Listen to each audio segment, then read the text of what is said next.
आज के इस एपिसोड में मैं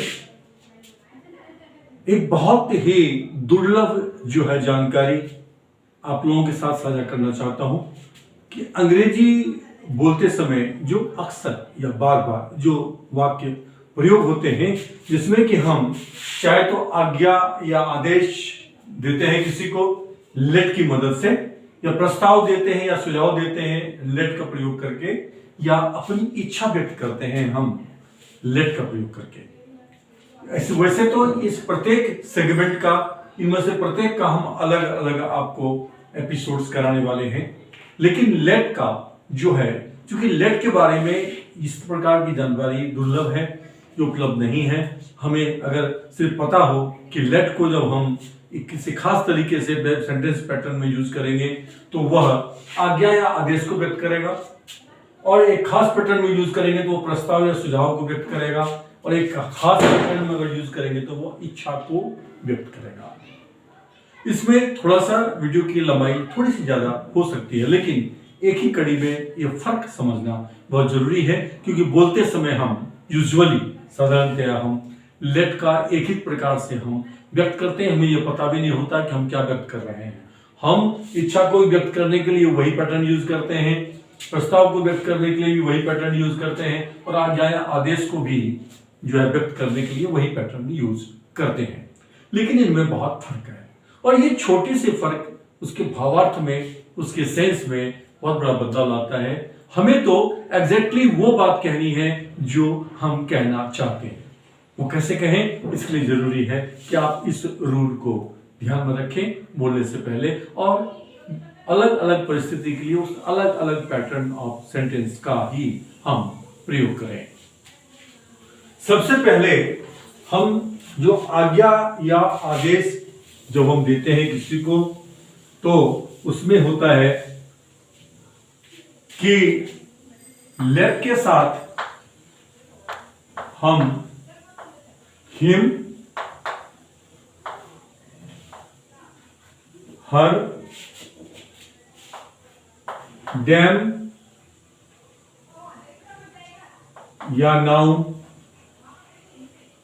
प्लस वर्ब का फर्स्ट फॉर्म। जैसे हम कहते हैं कि उसे यह काम करने दो, उसे यह काम करने दो।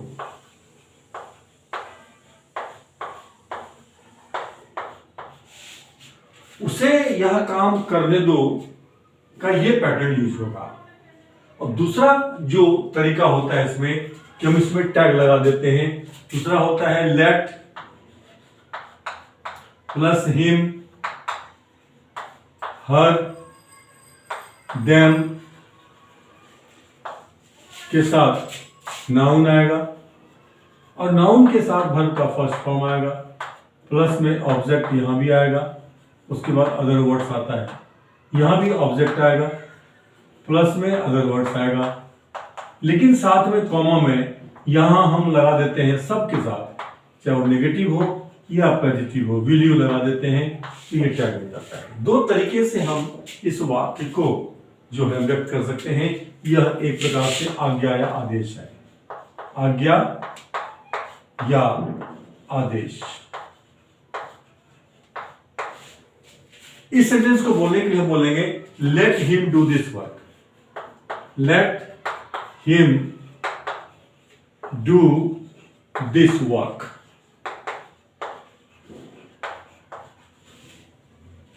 दूसरा हम कर सकते हैं, बोल सकते हैं इसको बोलते समय let him do this work. यहां तक तो जैसे पहले सेंटेंस को बोला है हमने वैसे ही बोलेंगे, लेकिन जब टैग लगाएंगे तो वहां बोलेंगे let him do this work. Will you, ये विल यू जो पार्ट है ये क्वेश्चन की तरह बोलना है आपको, विल यू। ये दो तरीके से हम बोल सकते हैं। लेट हिम गो, उसे जाने दो, let him go. Will you, उसे सोने दो, let him sleep, let her sleep. Will you, उसे खाने दो, let him eat. Will you या लेट हिम ईट से कहिए या लेट हिम ईट के बाद लगाइए विल यू। ये सारे आज्ञा या आदेश को व्यक्त करते हैं। हमें सिर्फ ये याद रखना है कि लेट के बाद अगर ये आते हैं और टैग में विल यू ही आता है, उसमें विल यू का ही प्रयोग करेंगे हम यहाँ पे और कुछ प्रयोग नहीं करेंगे हम, तो ये आज्ञा या आदेश को व्यक्त करता है। अब दूसरा होता है इसमें कि हम इस लेट में यहां पे लेट के साथ अगर हम लगाते हैं अस, प्लस में वर्ब का फर्स्ट फॉर्म आता है, प्लस में ऑब्जेक्ट, प्लस में अदर वर्ड्स।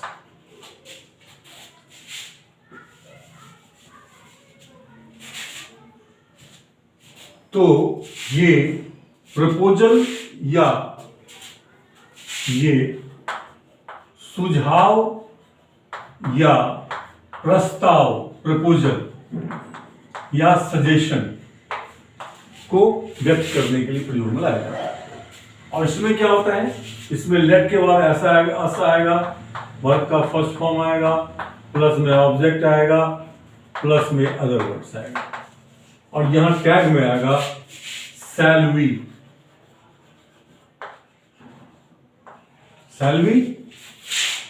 अब यहां पे प्रपोजल क्या है,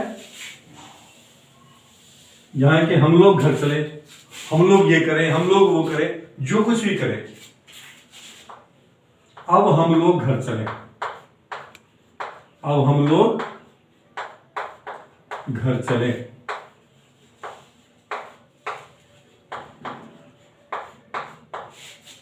ये है प्रस्ताव या सुझाव, प्रस्ताव या सुझाव।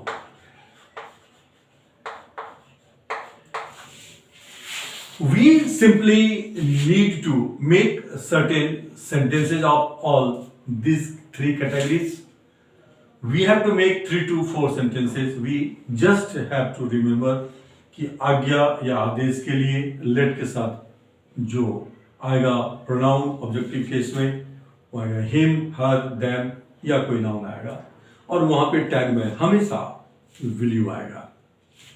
यदि यह सुझाव या प्रस्ताव के लिए है तो लेट के बाद हमेशा अस आएगा, यानी कि हम लोग जो कुछ भी करें, प्रस्ताव है ये, सुझाव है ये, तो ना हो जाएगा let us go home, let us go home,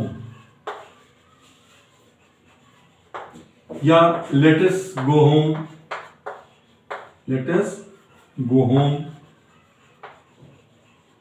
shall we, ये क्वेश्चन की तरह बोला है, shall we let us go home, shall we, या अगर आप टैग नहीं लगाना चाहते हैं तब भी ये वही अर्थ देगा, लेट अस गो होम।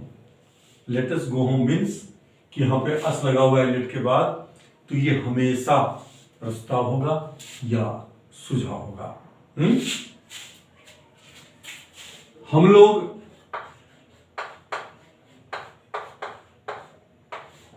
उसको गाली ना दें, हम लोग उसको गाली ना दें, इसमें नेगेटिव सेंटेंस है, ये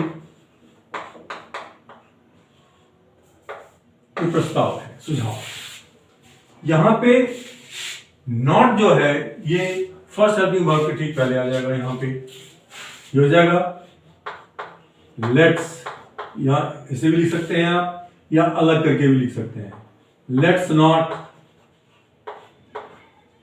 ये हो गया let us not go home, so sorry abuse him, let us not abuse him, let's not, ये लेट अस है, इसे शॉर्ट में बोलने में आसानी रहती है, इसलिए मैंने लिखा है लेट्स, लेट्स का मतलब है let us, let's not abuse him, ये नेगेटिव हो या पॉजिटिव हो, क्या कहते हैं, प्रस्ताव, हम टैग में शैल वी का ही प्रयोग करेंगे, ये हमें याद रखना है। Shall we, shall we. तो हमने देखा कि आज्ञा या आदेश देने के लिए लेट के साथ क्या सेंटेंस का पैटर्न रहता है, उसी पैटर्न का हमको फॉलो करना है, कुछ प्रैक्टिस करना है, कुछ सेंटेंसेस लेकर के, और ये ऑटोमेटिक आपके टंग पे आ जाएगा। आपको ये जो बेसिक स्ट्रक्चर है ये याद रखना है। जो वर्ड्स आते हैं लेट के साथ, जो भी प्रोनाउन आते हैं, उस प्रोनाउन के आने के बाद वो आज्ञा को व्यक्त करता है या आदेश को या सुझाव को या प्रस्ताव को, ये हमें याद रखना है। और उसके बाद तीसरा होता है जो इच्छा व्यक्त करने की होती है। इच्छा व्यक्त करने के लिए जो है लेट के साथ मी आता है। जब लेट के साथ मी आता है, लेट प्लस मी प्लस वर्ब का first form plus object plus में अदर वर्ड्स, ये हमारी इच्छा यानी विश को रिप्रेजेंट करता है। अपनी इच्छा को व्यक्त करने के लिए या विश को व्यक्त करने के लिए जो है हम इस स्ट्रक्चर का प्रयोग करते हैं। और इसमें दूसरा तरीका होता है इसको बोलने का, टैग लगा करके कि लेट प्लस मी प्लस वर्ब का फर्स्ट फॉर्म प्लस में ऑब्जेक्ट प्लस में अदर वर्ड्स, और यहां पे कॉमा लगा के यहां पे हो जाएगा शैल आई। ये देखिए ये बहुत ही छोटा छोटा अंतर है, और इस छोटे छोटे अंतर से इसके अर्थ का जो भावार्थ है, जो उसका अंतिम उद्देश्य है, वही बदल जाता है। तो हमारा भावार्थ तो वही होना चाहिए जो कि हम व्यक्त करना चाहते हैं, और ये तभी संभव है जबकि हम इसके बेसिक स्ट्रक्चर जो ये अंतर करता है उस बेसिक स्ट्रक्चर को ना भूलें, और वो एट वर्क हो। एट वर्क का मतलब कि जब हम बोले तो वो रेडिली अवेलेबल हो, उसी रूप में जिस रूप में वो व्यक्त कर सकता है उस भावार्थ को जो हम व्यक्त करना चाहते हैं। जैसे मुझे अब सोने दो, मुझे अब सोने दो, इच्छा है, इच्छा व्यक्त कर रहे हैं। Let me sleep now, let me sleep now. दूसरा बोल सकते हैं इसको हम कि लेट मी स्लीप नाउ, शैल आई, लेट मी स्लीप नाउ।